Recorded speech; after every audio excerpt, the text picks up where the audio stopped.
Market udah rebound atau dead cat bounce? eh Kemarin aku kasih support yang paling bawah tuh di level 6624-an atau sekitar 6600-an. Sementara IHSG potensinya bakalan naik sampai ke sekitar 6900, bahkan bisa 6940. Habis itu turun lagi. Nah, turun laginya tuh bakalan ketahan di area sekarang 6747 atau bakalan turun sampai ke 66 ya. Nanti kita lihat lagi aja. Kalau perkiraan aku ini koreksi sampai bulan Oktober. Bulan Oktober ini kan kira-kira udah tinggal 2 minggu lagi ya. Dan sebenarnya ini udah terantisipasi semuanya. Teman-teman kalau ngelihat chart di sini, monthly chart yang dari last September aku tuh bilang udah ketinggian banget grafiknya IHSG, bakalan ada koreksi atau turun, dan ini normal, turunnya normal. Terus kalau di monthly ini ada pattern yang agak-agak serem dikit sih, sorry ya aku pakai kata-kata serem, semoga nggak bikin kalian jadi makin worry gitu, karena udah beredar trending topik resesi 2023 ya. Resesi mah nggak usah nunggu 2023, di US juga udah resesi dari sekarang juga gitu. Oke, sekarang kita lihat untuk pattern double topnya ini, dia tuh supportnya di angka berapa sih? Sekitaran 6589. 6589 tuh di mana? Kita lihat ya di daily di mana ya. Nah, sekitaran ini juga nih low-nya yang didapat dari Juli 2022. Jadi kayaknya kalau kita ngelihat koreksi IHSG itu udah nggak banyak lagi. Mentok tuh sekitaran 6589 atau 6590-an di sini. Dan teman-teman ini tetap akan ada technical rebound dulu. Terus teman-teman sebenarnya ketika IHSG turun dalam kayak gini ya, kalau teman-teman perhatikan tuh saham-saham yang bagus-bagus tuh nggak turun signifikan, kayak BCA, BRI, terus BMRI, BBNI ya ada turun sih, tapi nggak sampai downtrend yang parah. Dan ini kalau aku bilang market itu benar-benar kayak seleksi alam, jadi kayak ngefilter gitu loh, ngefilter saham-saham emiten-emiten yang benar-benar disukai oleh investor besar atau institusi, dan mana yang institusi nggak suka gitu. Jadi kalau sekarang teman-teman perhatikan saham-saham teknologi, saham-saham big cap, meskipun big cap ya, tapi dari teknologi dan digital banking itu banyak banget turun. Dan tadi kalau teman-teman perhatikan ini BBYB atau newcomers yang sempat menjadi primadona di Agustus 2020 waktu itu ya, pokoknya buat trading doang lah waktu itu. Jadi kalau pas ditanya orang-orang ini oke nggak sih buat investing, banyak banget yang nanya waktu itu. Aku sih cuman fokus itu buat trading doang, dan sampai sekarang tuh turunnya tuh udah super strong downtrend banget. Jadi kalau teman-teman nanya gimana nih, better jangan masuk dulu deh ini, apalagi turunnya hari ini udah di bawah, volumenya gede banget, jadi ini buangan gitu. Terus kita lihat juga untuk saham digital lainnya, bank digital lainnya seperti Arto, ini tuh parah pakai banget, trennya parah pakai banget. Cuman kalau ngelihat candle memang kayak udah ketahan gitu ya, ada satu tanda candle kecil, ini tanda mau reversal atau mau naik. Tapi saran dari aku sih kalian nggak usah nangkep pisau jatuh lah, ini kalau aku bilang dia naiknya tuh dead cat bounce atau sementara aja. Nah kalau kalian punya duit tuh masukin ke saham-saham yang aku udah sering sebut, BCA, BRI, BMRI, BBNI, nggak usah semuanya, satu atau dua aja. Dan juga saham Astra International. Nah, yang menarik hari ini dari saham-saham blue chip itu bukan saham perbankan gede, tapi saham yang aku bilang cenderung sangat lelet tapi bisa jadi hedging. Sama apa teman-teman? Saham ini udah dibahas dari beberapa waktu yang lalu, dan di Mtrade tuh udah direkomend dari tanggal 8 Oktober untuk masuk buat jangka panjang. Nah sekarang kita udah sempat profit taking juga untuk tradingnya ya, dan hari ini tadi kita ada buyback lagi untuk tradingnya. Tebak saham apa? Sama apa tebak? Handaka Wibawa, BBC turun dikit banget. Iya ya, dia susah turunnya. Ya benar, Noti Juno, Kalbe Pharma. Aku mau kasih ini deh, kasih giveaway ya. Noti Juno dapat Mtrade 7 hari, langsung aja DM saya EMT7, nama, email, dan WhatsApp. Nah ini teman-teman bisa lihat di sini, Ini saham KLBF ini breakoutnya tuh cakep banget guys. Kalau misalkan kalian belum punya, besok seandainya mau beli pun di area harga 1900 atau 1880 tuh lumayan gitu. Dan ini termasuk fundamentalnya tuh bagus. Cuman memang agak-agak lambat waktu itu di masa pandemi kemarin, agak lambat. Padahal dia juga mengembangkan vaksin loh. Dia mengembangkan vaksin gitu. Cuman ya memang karakter saham ini aku udah ngikutin bertahun-tahun tuh, sideways-nya lama banget. Maka dari itu aku bilang Kalbe Pharma tuh dia bagusnya buat hedging tuh kayak buat supaya portofolio kita tuh nggak terlalu fluktuatif, nggak terlalu bumpy gitu. Jadi portofolio kita cenderung stabil, cenderung nggak sampai signifikan naik turunnya. Nah, untuk pattern dari cup and handle-nya Kalbe Pharma sendiri ini targetnya di level 2010-2000-an. Tapi kalau kita melihat dari pattern lebih besarnya lagi, kita bisa bilang bahwa Kalbe Pharma ini dia sedang berada pada base yang keduanya. Base yang pertama tuh dia breakout dari nih ya, aku kasih garis. Dia breakout dari level 1730 tuh resisten yang kuat banget sejak 19 Januari 2022, dan ini B1 gede banget. Terus kemudian dia naik dan konsolidasi beberapa waktu kemarin, sempat direkomendasi juga sama Mtrade di tanggal 8 Oktober ini masuk jangka panjangnya. Terus kemudian yang jangka pendek udah sempat jualan dulu waktu itu kayak BEP atau rugi dikit sih sebenarnya. Nah, ini kita buyback lagi. Nah, jadi ini sebenarnya ini base 1-nya di bawah, ini base 2-nya di sini. Nah, kalau mau hold jangka menengah panjang baru base 2 tuh sebenarnya masih bisa. Kecuali kalau udah base ke-4 ke-5 tuh udah ketinggian banget. Jadi, teman-teman sekarang fokusnya kalau untuk saham blue chip atau big cap itu bukan cuma perbankan doang dan juga bukan cuma Astra International TLKM, tapi KLBF ini sudah mulai bisa kita watch gitu ya, bisa dijadikan pilihan dalam portofolio untuk portofolio kita yang tidak terlalu bumpy. Oke. Take profit berapaan kita nggak pernah target sih, apalagi di IG Live ini disebut take profit berapa, resisten bisa disebut tapi belum tentu kita take profit di area resisten tersebut gitu. Oke.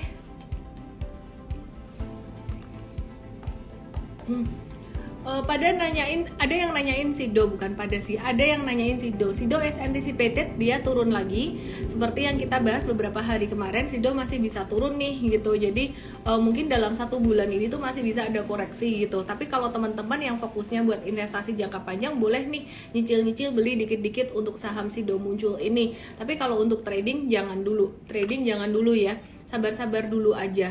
Oke, terus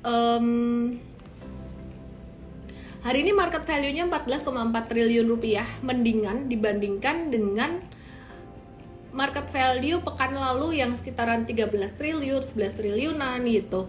Dan kita lagi nge-watch untuk sektor pulp and paper dan juga consumer good. Hari ini asing tuh ada net sell atau jual bersih sekitaran 492,46 miliar, masih jual bersih di saham BBRI, ASII, TLKM, BBCA, dan TOWR. Ini semua perusahaan-perusahaan yang fundamentalnya bagus, jadi mereka masih profit taking aja dulu. Nah, teman-teman tahu nggak sih, teman-teman sempat dengar nggak kampanye Cash is the King? Jadi beberapa waktu ini kita sempat dengar misalkan dari Ray Dalio, ada Michael Burry tahu nggak siapa dia? Dia tuh seorang hedge fund, dulunya dia tuh hedge fund yang dia cuman buka hedge fund-nya tuh sampai tahun 2008 karena stresnya bukan karena stres rugi sebenarnya. Michael Burry ini dia untung banyak banget di tahun 2008 dengan melakukan short selling atau jual dulu beli di bawah gitu ya, untuk saham-saham ya, untuk banyak saham gitu di Amerika. Dan abis itu terjadi krisis subprime mortgage, saham-saham pada turun dan dia cuan gede banget. Setelah itu dia tutup hedge fund-nya dia gitu, dia tutup semuanya itu karena sempat stres banget pas waktu itu dia nge-short, dia spekulatif short sell, ternyata sahamnya masih naik dan banyak dimaki-maki orang gitu. Tapi setelah sahamnya beneran turun, hasil short sell-nya tuh berhasil, dia dipuji-puji orang, tapi dia udah stres gitu, tapi ya akhirnya dia berhenti. Nah, Michael Burry ini tonton, bisa nonton filmnya The Big Short ya. Jadi dia tuh ngelihat analisis secara langsung di pasar properti. Waktu itu benar-benar turun ke pasar propertinya, timnya dia ngelihat itu, melihat tanda-tanda bahwa pasar properti ini ada sesuatu yang janggal atau ada sesuatu yang mencurigakan gitu, jadi bakalan collapse. Jadi dia tahu duluan, ada sense duluan gitu. Nah, maka dari itu si Michael Burry ini, termasuk juga Ray Dalio yang merupakan investor kawakan, ini banyak banget didengar orang gitu ya. Jadi banyak banget didengar orang dan mereka bilang katanya cash is the king, cash is the king. Sebenarnya telat ya, karena kalau misalkan teman-teman ngelihat bursa Amerika, dan ini konteksnya bursa Amerika. Kalau teman-teman lihat bursa Amerika tuh udah jatuh dari Januari kemarin sampai sekarang tuh jatuhnya udah signifikan banget, sekitaran 25-30%.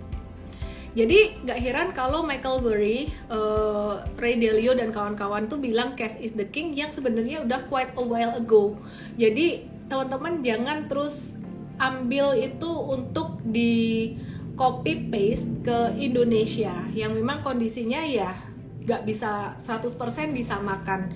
Indonesia saat ini memang marketnya tuh turun, tetap kena dampak ketika Amerika dan Eropa tuh batuk-batuk gitu karena harga komoditas agak turun dikit. Nah, tapi kemarin sebelum-sebelumnya Indonesia sempat diuntungkan dengan harga komoditas naik, jadi capital market kita juga naik gitu. Ke depan gimana? Ada di video YouTube saya tentang resesi 2023. Apakah sama dengan 2008? Selengkapnya yang belum nonton langsung aja ke YouTube M-Trade, cari aja di situ, itu dijelasin lengkap banget dan yang nonton juga lumayan banyak gitu. Rera Her nanya filmnya The Big Short ngobrol-ngobrol ya, ada actionnya nggak? Ada actionnya, action harga sahamnya. Ya nonton aja gitu ya, nonton aja dulu daripada kalian stres liatin market. Tapi sebenarnya market saat ini tuh kalau aku bandingin dengan 2008 kemarin tuh, ini tuh nggak stressful sama sekali, karena ini saham-saham besarnya tuh kayak masih menolak turun, kayak BCA itu juga turunnya nggak signifikan. Kalau dulu di 2008 tuh turunnya parah banget, sama kayak waktu ya, pandemi awal Maret 2020 tuh turunnya lumayan signifikan gitu. Oke.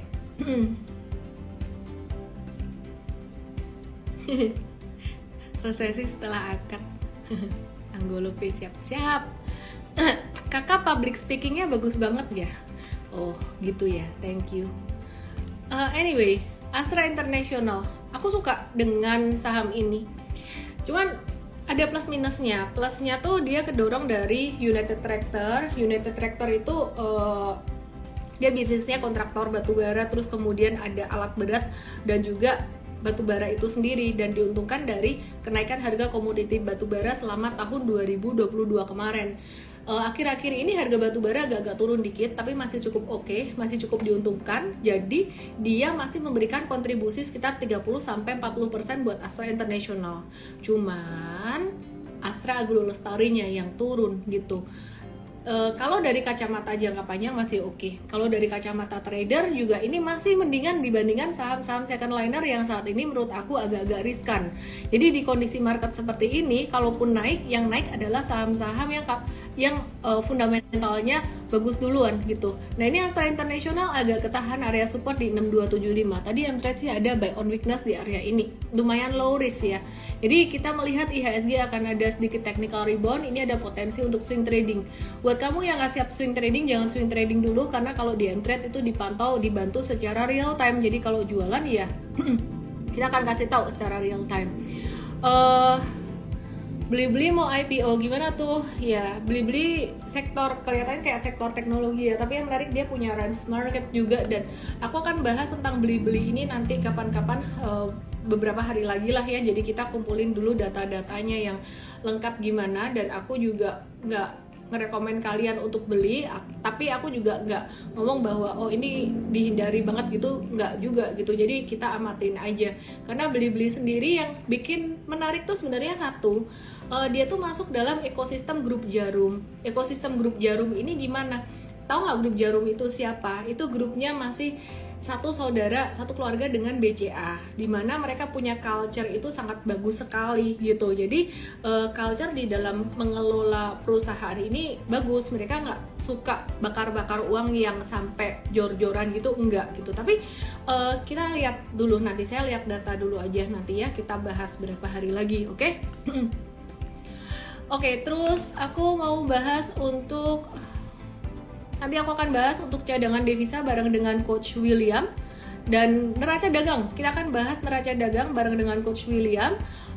Terus kita akan lihat untuk sentimen saat ini, kita lagi masih wait and see untuk earning release di kuartal 3 2022 gitu. Yang masih jadi fokus trader dan investor saat ini adalah suku bunga dari The Fed. Ini diprediksi masih akan naik cukup tinggi, bahkan naiknya bisa mencapai 100 basis point gitu, karena inflasi intinya masih naik di Amerika. Teman-teman tenang ya, nggak usah sampai terlalu takut dengan resesi 2023. Kenapa? Karena Amerika udah resesi saat ini dan ini The Fed udah kejem banget naikin suku bunganya. Saya percaya banget inflasinya juga akan cepat berkurang kalau actionnya The Fed begitu drastisnya gitu. Jadi begitu inflasinya berkurang, saya percaya nanti sekitaran kuartal 2 di tahun 2023 itu juga The Fed gak akan sampai seagresif ini lagi. Jadi badai pasti berlalu. Berlalunya kapan? Kasih waktu sampai kuartal 1 2023 untuk ekonomi ini agak-agak menstabilisasi. Jadi di tahun 2021 kemarin itu terlalu banyak uang beredar, cetak uang ya. Stimulus sangat besar sekali, bantuan dari bank sentral dan juga pemerintah sangat besar sekali, sehingga inflasi naik tinggi, demand naik tinggi, tapi supply sedikit. Sekarang ditekan inflasinya supaya turun, ini untuk mencapai keselarasan atau keseimbangan dari supply and demand itu sendiri gitu. Nah nanti kalau sudah tercapai keselarasan atau keseimbangan di tahun 2023 harusnya lebih baik. Asalkan apa? Asalkan gak pakai perang-perangan. Kalau pakai perang-perangan lagi di Amerika, di Eropa masih akan berantakan ya. Jadi supply dari komoditinya masih akan terganggu. Tapi Indonesia diuntungkan kalau misalkan supply komoditi batu baranya terganggu. Jadi ya Indonesia ini posisi yang sangat unik sekali gitu ya. Oke. Baiklah, kita akan lihat untuk saham. Sebelum lihat saham, aku mau kasih lihat rupiah karena pada nanyain tentang rupiah ya. Aku juga akan kasih lihat untuk indeks dolar di XY. Indeks dolar Amerika, bukan dolar Zimbabwe. Dolar Amerika, indeks dolar Amerika sudah naik tinggi kawan, naik tinggi sekali dari level, aku ngitungnya naiknya tuh dari mana sih? Selalu dari level dia sideways di bawah di sini, tuing pasang di sini, terus kemudian aku tarik dari bawah sampai di sini, sampai level tertinggi, atau bisa juga dari bottom nih. Kalau dari bottom lebih ekstrim lagi. Nah, sejak Januari 2021 sampai sekarang itu udah naik 28% gitu di XY-nya. Terus kalau USD dibandingkan dengan rupiah sendiri, ini udah naik berapa nih? Coba diperhatikan. Dari level bottomnya mau Januari, mau 2021 atau 2020 nih. Oke, kita hitung dua-duanya ya. Dari 2020 sampai level tertinggi yaitu saat ini udah naik 14,22%. Hanya loh ternyata ya, hanya 14,22% dari level bottomnya. Kalau dari Januari dicek ini naiknya cuma 11%. Nah, jadi teman-teman perhatikan di sini, ini di XY-nya itu naik sampai 28%, tapi kalau di USD bandingin IDR kita, bandingin dengan rupiah kita, ini cuma naiknya sekitar belasan persen aja, 11 sampai dengan 14%. Ya, teman-teman bisa lihat di sini ya. Jadi naiknya 11 sampai 14% aja dari level terendah 2020 sampai tertinggi 2022 tuh naik cuma 14%, sedangkan dengan periode yang sama dengan DXY tadi, DXY-nya naik 28%, tapi USD dibandingkan IDR ini naiknya cuma 10,82%. Jadi sebenarnya teman-teman, posisi rupiah dibandingkan dengan US dollar ini masih cukup oke saat ini. Tapi kalau kalian tanya, Ellen, aku mau investasi US dollar, aku mau beli USD, katanya cash is the king, taruh di mata uang apa nih? Aku mau taruhnya di US dollar gimana? Aku nggak prefer, aku nggak mau. Aku pasti maunya saham, ya dong. Aku maunya saham, tapi aku nunggu di bawah. Selain saham apa? Emasnya sekarang lagi murah. Jadi kalau kamu gak siap mental semua duitnya di saham, kamu bisa diversifikasi itu ke emas. Emasnya bukan emas yang trading forex kayak gitu, enggak. Emasnya benar-benar emas batangan ya. Pergilah sana ke toko emas. Beli emas antam gitu. Ini lagi turun-turunnya, lagi murah-murahnya. Dan kita ngelihat untuk harga emas sendiri jangan ngelihat dari yang US dollarnya, tapi kita ngelihat yang benar-benar emas secara rupiahnya. Itu udah dikalikan dengan USD. Kan kamu beli jual emas ke toko emas tuh secara rupiah kan, bukan pakai dolar gitu. Gitu sih teman-teman. IHSG bakalan turun nggak nih? Tanya Budi Chen, apakah ke level 6.500? Kalau reksadana gimana? Reksadana sih mirip-mirip ya kan. Kalau aku reksadana buat aku loh itu posisi nanggung, karena aku ngerti saham, jadi aku better beli sendiri untuk sahamnya. Sedangkan kalau obligasi, reksadana pendapatan tetap, pasar uang kayak gitu, aku mendingan beli obligasinya langsung. Tapi aku beli obligasi punya pemerintah biasanya.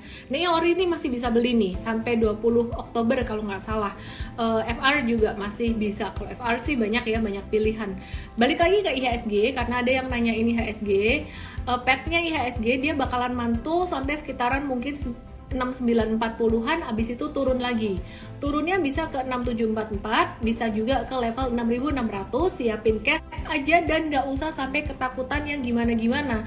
Karena kalau turun sampai ke 6600, ini saham-saham perbankan gede dan saham-saham macam ASI, TLKM, KLBF turunnya nggak banyak.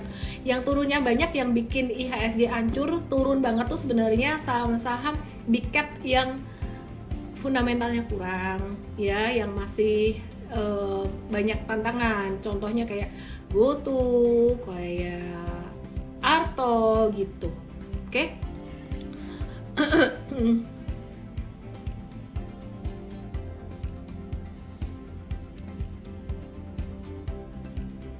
Oke. Kita lagi nungguin earnings atau laporan keuangan kuartal 3 2022. Ingat-ingat udah deket dengan window dressing. Hasil dari laporan keuangan udah mulai muncul. Nanti catat nih tanggalnya 20 Oktober 2022 itu ada LPPF ya. 21 Oktober yang ini yang perlu dicatat. 21 Oktober itu ada Arto, BCA, BBTN dan Unilever. Perhatikan BCA dan Unilever. BTN perlu diperhatikan juga, tapi sebenarnya yang signifikan dua itu. Terus kemudian kenapa? Karena aku fokus pada bank-bank gede, karena bank kecil tuh cost of fund-nya gede gitu. Terus kemudian tanggal 25 Oktober catat nih ada laporan keuangan, rilis laporan keuangan Bank BNI. Kemudian ada Cleo, IRRA, KKGI, Kalbe Farma. Catat nih BNI dan Kalbe Farma 25 Oktober. Karena biasanya untuk perusahaan-perusahaan yang bagus, jika earnings-nya bagus, itu harga saham bisa naik di hari-hari tersebut ya. Nah, sedangkan kalau perbankan besar saat ini tuh labanya lagi bagus-bagusnya. Kenapa? Karena ya mereka punya cost of fund kecil dan likuiditasnya cukup besar gitu. Terus kemudian selain Kalbe Farma, PTBA ini juga rilis laporan keuangan tanggal 25 Oktober. 26 Oktober ada Akra dan BJBR. 28 Oktober catat banyak banget. Ada Bank Mandiri, catat nih. Terus kemudian Indofood ICBP tanggal 28 Oktober. Astra International United Tractor 28 Oktober. Jadi kayaknya investor gede ini lagi pada nunggu rilis laporan keuangan.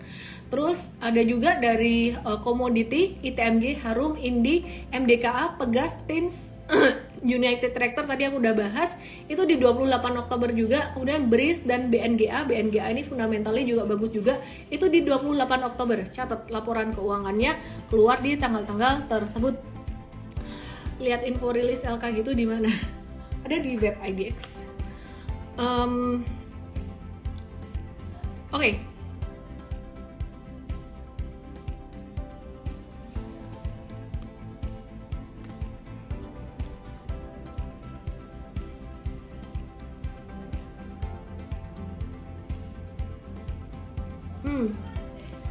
Baiklah.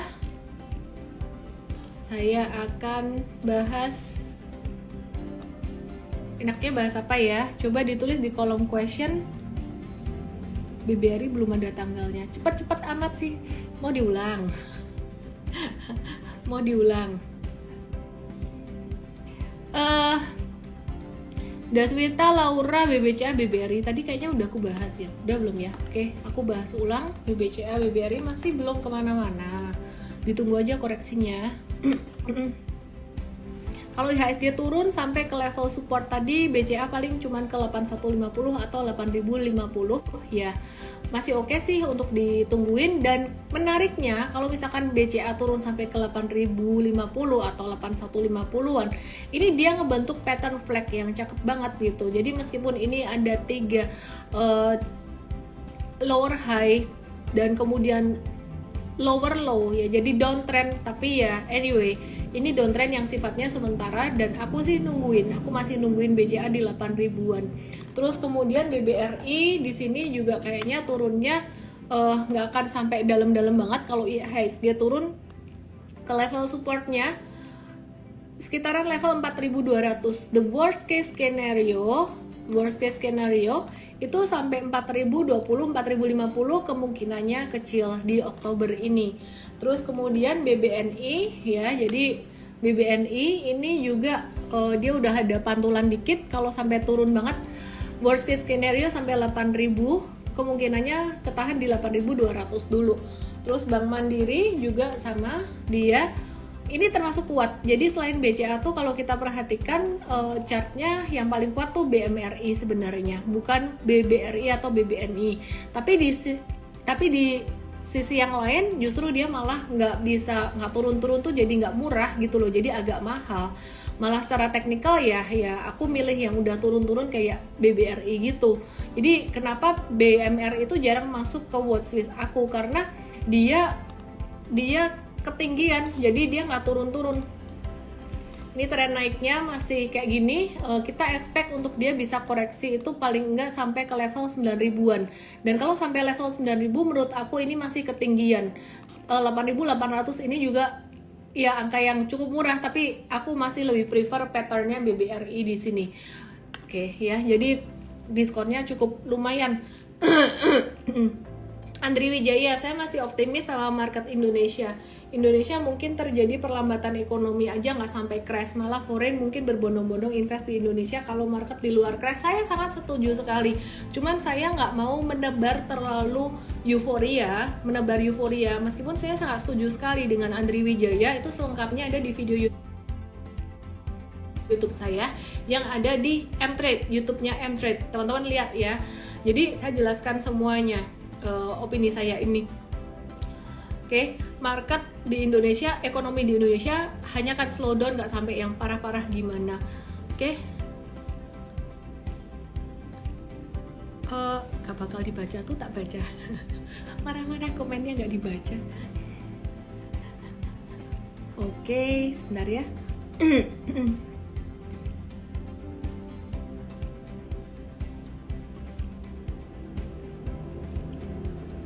Hai teman-teman, boleh follow Telegram channel Mtrade gratis. Di sini kita mulai fasilitasi untuk komunitas teman-teman yang pengen dapat gratisan nih ya. Langsung aja ke t.me/mtrade_id. t.me/mtrade_id. Terus aku mau ngejawab pertanyaan dari Happy Five Family, mau nanya masalah money management. Hari ini dia jual semua saham di sekuritas, baik trading maupun investing, katanya. Baik rugi maupun untung, tujuannya agar modal banyak buat serok saham bagus saat market crash. Langkahku bener nggak? Mau dijawab? Oke, aku jawab sekarang. Emangnya market bakalan crash? Kalau ditanya market crash, ini udah crash versi IHSG tuh udah di bottom, udah di supportnya, udah deket banget bottomnya untuk IHSG gitu. Jadi kalau jualan saham, untung maupun rugi, gini, kalau untung sih terserah.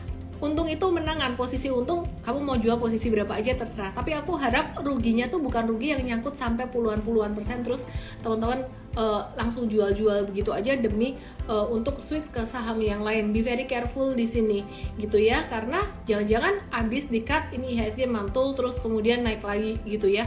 Jadi karena udah dijual semuanya ya udah gitu, tenang aja dulu ya.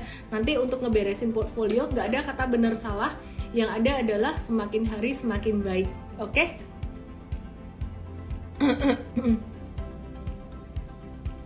Terahar kurang crash gimana lagi? Kurang ancur.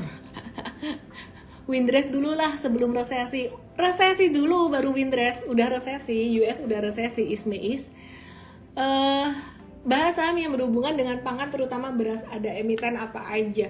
Hoki, cuman hoki ini second liner, third liner banget. Jadi aku nggak akan bahas dulu. Belum waktunya di situ. Terus kemudian ICBP Indofood dia mau keluar laporan keuangan, kayaknya juga nggak akan bagus-bagus amat, masih bagus perbankan gede. Dan di sini kalau dilihat memang masih zigzag kayak gini ya, buat buy and hold aja untuk jangka panjang gitu. Terus kemudian tradingan kita baru masuk ke Kalbe Pharma. Nah ini untuk Indofoodnya ini ada double bottom kecil nih, udah di bottom juga untuk Indofood ya. Jadi buat yang mau masuk untuk long term investment untuk Indofood, oke.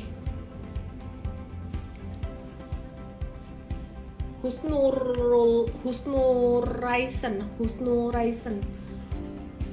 DSDE.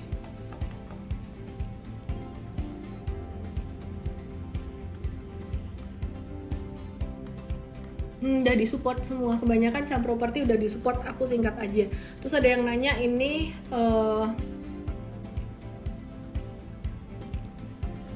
taunya ada window dressing atau enggak gimana? Oke, sebelumnya teman-teman follow Telegram channel Mtrade, langsung aja ke t.me/mtrade_id. Hati-hati dengan Telegram channel lainnya karena kita cuma punya satu ini aja ya, yang lain adalah tipu-tipu atau abal-abal. Oke, sebelum aku jawab pertanyaan itu, aku mau infoin teman-teman bahwa akan ada workshop value investing mumpung banyak saham lagi murah-murahnya. Dan teman-teman untuk saham second liner butuh belajar lagi, untuk mindset value investing juga. An opportunity in crisis dalam resesi tanggal 12 November nanti ya. Daftar sekarang ya teman-teman ya, karena kita jarang-jarang bikin pelatihan value investing. Oke, terus aku mau ngejawab pertanyaan, taunya ada window dressing atau enggak gimana sih? Gini, biasanya saham kalau naik di bulan September, Oktober, Agustus, September, Oktober, di November, Desember tuh nggak akan banyak naik, nggak akan ada window dressing. Tapi kalau misalkan di September, Oktobernya turun, di November, Desember akan ada window dressing. Tahun ini tetap harus ada pengecualian atau hati-hati di mana The Fed itu naikin suku bunga lumayan signifikan. Bisa 100 basis point di bulan November ini, 75 sampai 100. Nah, efeknya adalah indeks dolar Amerika tuh bakalan naik lagi. Meskipun rupiah kita cukup kuat ya, Tadi terlihat kenaikan US dollar dibandingkan rupiah itu cuman 11% dari awal tahun dibandingkan dengan kenaikan di XY atau indeks dolar terhadap mata uang lain itu sekitaran 28%-an gitu. Oke, aku akan invite Coach William, kita akan bahas tentang trade balance ya. Trade balance itu apa sih sebenarnya? Nanti kita akan bahas bareng dengan Coach William. Mungkin banyak teman-teman yang nggak ngerti nih kita saat ini.